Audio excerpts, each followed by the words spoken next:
Jakarta. KPK mencopot Brigjen Endar Priantoro sebagai Direktur Penyelidikan meski Kapolri Jenderal Listio Sigit Prabowo sudah mengirim surat agar Endar diperpanjang masa tugasnya. Listio menegaskan perpanjangan masa tugas Endar merupakan komitmen memperkuat KPK. Sigit turut berkomentar terkait perlawanan Endar yang melaporkan pencopotannya ke Dewas KPK. Sigit menilai pencopotan Endar itu adalah masalah internal Endar dengan KPK. Tentunya kalau saat ini Brigjen Endar kemudian melakukan langkah-langkah. Karena memang beberapa waktu yang lalu yang bersangkutan masih diperpanjang.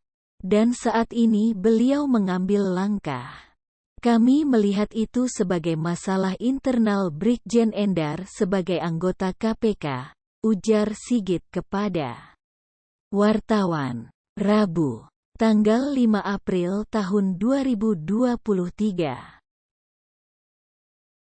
Sigit berharap masalah Endar bisa diselesaikan di Dewas KPK. Sigit memastikan Polri tetap berkomitmen memperkuat KPK. Tentunya bisa diselesaikan dengan mekanisme internal yang ada di sana.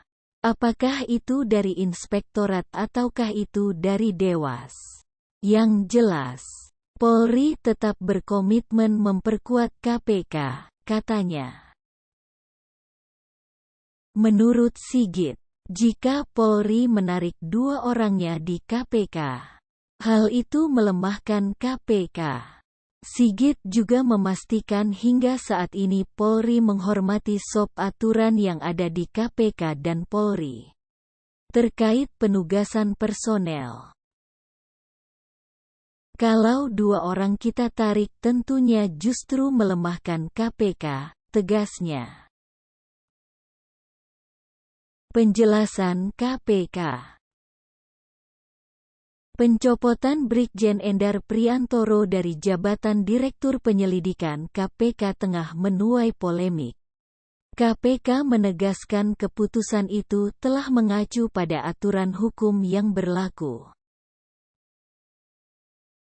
Kabag Pemberitaan KPK Ali Fikri awalnya menjelaskan status KPK yang bersifat independen dalam melakukan tugas dan wewenang. Hal itu merujuk pada Pasal 3 UU Nomor 19 Tahun 2019 tentang Komisi Pemberantasan Tindak Pidana Korupsi.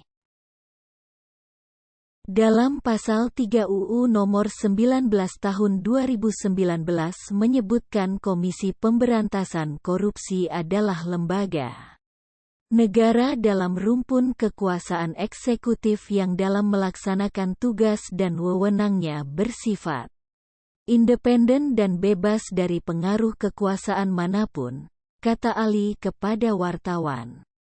Rabu, tanggal 5 April tahun 2023. Ali mengatakan KPK bisa meminta dan menerima penugasan dari PNS dan anggota Polri sebagai langkah penguatan tugas dan fungsi KPK. Dia menyebut hal itu diatur dalam Peraturan Komisi Nomor 1 Tahun 2022 Pasal 3 Ayat 2. Ali menyebut dalam penugasan PNS pada instansi pemerintah dan di luar instansi pemerintah, KPK merujuk pada aturan Permenpan RB Nomor 62 Tahun 2020. Pasal 1 menyebut bahwa PNS diberikan penugasan atas dasar permintaan instansi yang membutuhkan dan penugasan dari instansi induknya, katanya. Dia menambahkan dalam Pasal 3 di Permenpan RB Nomor 62 Tahun 2020 memuat aturan soal perpanjangan penugasan PNS pada instansi pemerintah. Salah satu poinnya itu menyebut perpanjangan bisa dilakukan bila mendapat persetujuan dari instansi yang membutuhkan.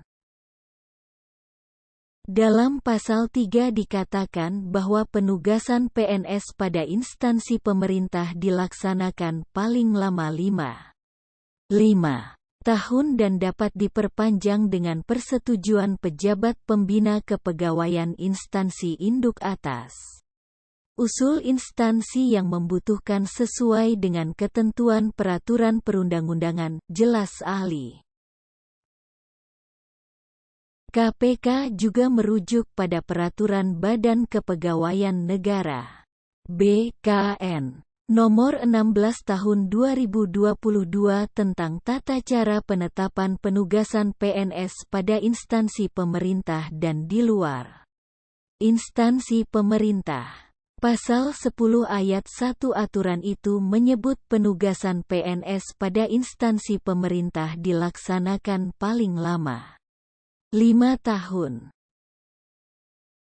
Kemudian pada ayat 2 dikatakan bahwa penugasan PNS pada instansi pemerintah sebagaimana dimaksud pada ayat 1 dapat diperpanjang dengan persetujuan PPK instansi induk atas usul instansi pemerintah yang membutuhkan sesuai dengan ketentuan peraturan perundang-undangan, ujar ahli.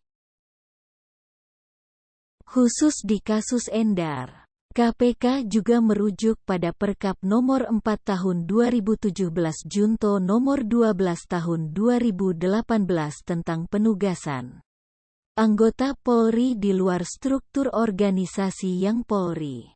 Dalam pasal 10 ayat 1 menyebut penugasan anggota Polri di dalam negeri dilakukan berdasarkan kepentingan organisasi Polri dan kebutuhan organisasi pengguna dan/atau pembinaan karir. Dalam perkap itu juga mengatur aturan soal pengembalian penugasan anggota Polri yang harus melalui koordinasi pimpinan organisasi pengguna dengan pimpinan Polri. Ali mengatakan hal itu telah dilakukan KPK dalam kasus pemberhentian Brigjen Endar. Hal tersebut KPK telah lakukan diantaranya melalui penyampaian surat usulan kepada Kapolri terkait pembinaan karir di institusi Polri tertanggal 11 November tahun 2022.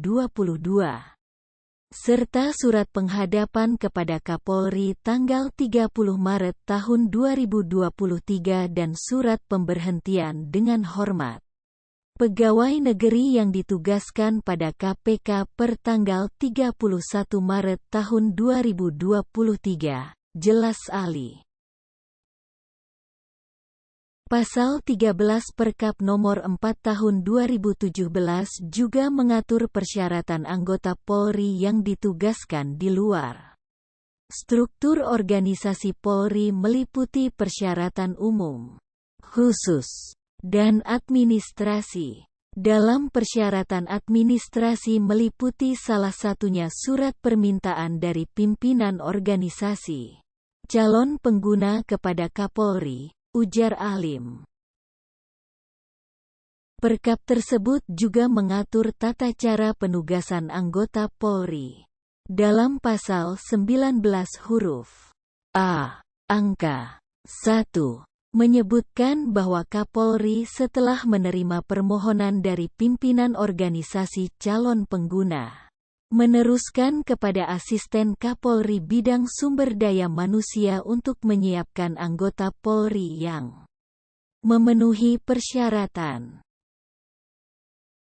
Angka 4 juga menyebutkan apabila organisasi pengguna menyetujui anggota Polri yang ditugaskan, Kapolri atau asisten Kapolri bidang sumber daya manusia menerbitkan keputusan surat perintah penugasan dan menghadapkan yang bersangkutan kepada organisasi pengguna, beber ahli. D. Isa